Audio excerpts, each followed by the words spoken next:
Business and Professional Communication, Chapter 7, Interviewing Principles and Skills. Identify the 3 basic skills required to prepare for an interview. Describe the different interview structures, topics, and questions. Explain the 3 parts of the interview process. Identify the basic ethical principles that both the interviewer and the interviewee need to adhere to. Preparing for the interview is actually one of the major steps of the interview. It is just as important as being in the interview itself.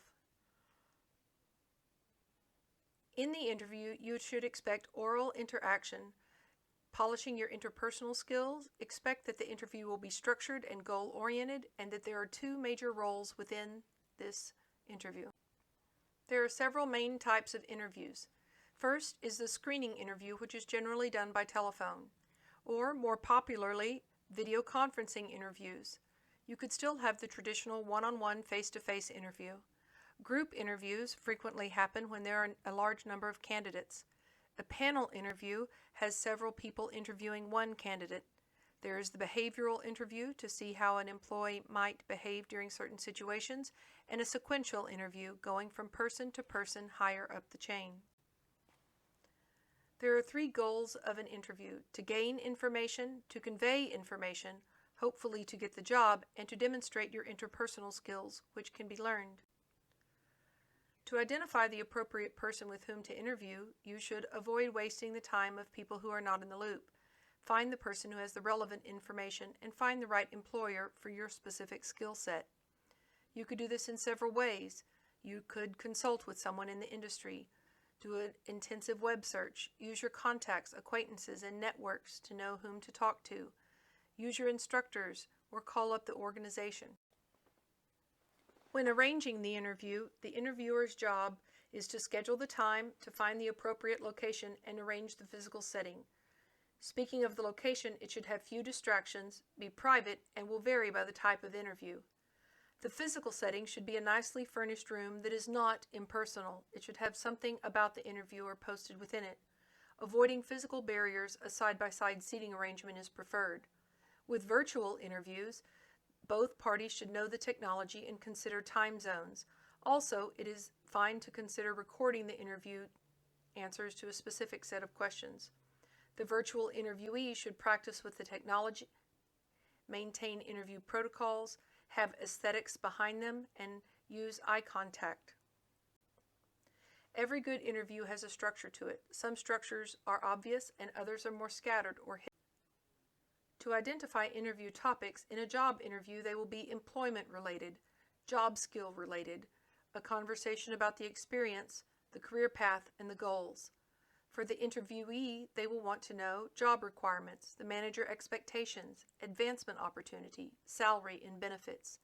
In an appraisal interview, it is important to note the employee's self-appraisal, any performance gaps or causes of those performance gaps, and ways to reduce performance gaps. The interviewee can find job requirements posted at the job description. Manager expectations are good questions to begin so that you can understand if your working style meshes with their management style. Advancement opportunity questions show that you are a go-getter. And finally, salary and benefits, though difficult to bring up, are important to bring up in this kind of an interview. Appraisal interviews can be nervous for both parties. Therefore, it is important to set a relaxing atmosphere.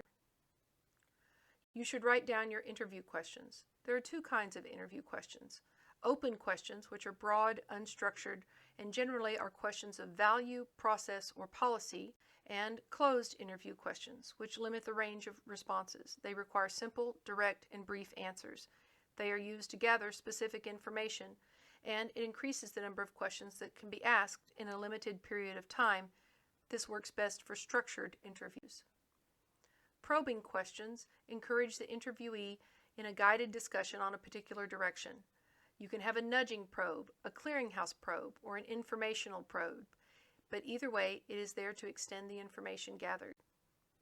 Hypothetical questions are always popular the higher up in business one goes. It gauges the person's response in a real situation by presenting imaginary, value-laden situations. Most importantly, it tests the potential of the employee to think in unique circumstances. There are different ways to structure an interview. The funnel sequence starts off with broad questions and moves to specifics, whereas the inverted funnel sequence starts off with specific questions and moves on to deeper questions for learning. There are 3 parts of the interview: the open, the center, and the closing. In the opening of the interview, it is the manager who sets the stage and creates the climate that will influence the result. It includes all task messages and relational messages. You should have a positive first impression. You as the interviewee should establish a rapport and clearly identify interview goals with the interviewer. During the interview, the interviewer's role is to listen to the interviewee, control the questions, record the interview either by note or audio, answer the interviewee's questions, and keep to the schedule. The interviewee's role at this time is to engage in active listening with thoughtful and clear responses while asking appropriate questions. To close the interview, there are 4 tasks: to summarize what has happened, to encourage continued friendly relations, to discuss the next steps, and to exchange courtesies. When discussing the next step, it may vary according to the type of interview, but definitely you should inform the applicant and follow up. More and more today, the role of ethical behavior on the job is a conversation that must be explicit, open, and detailed.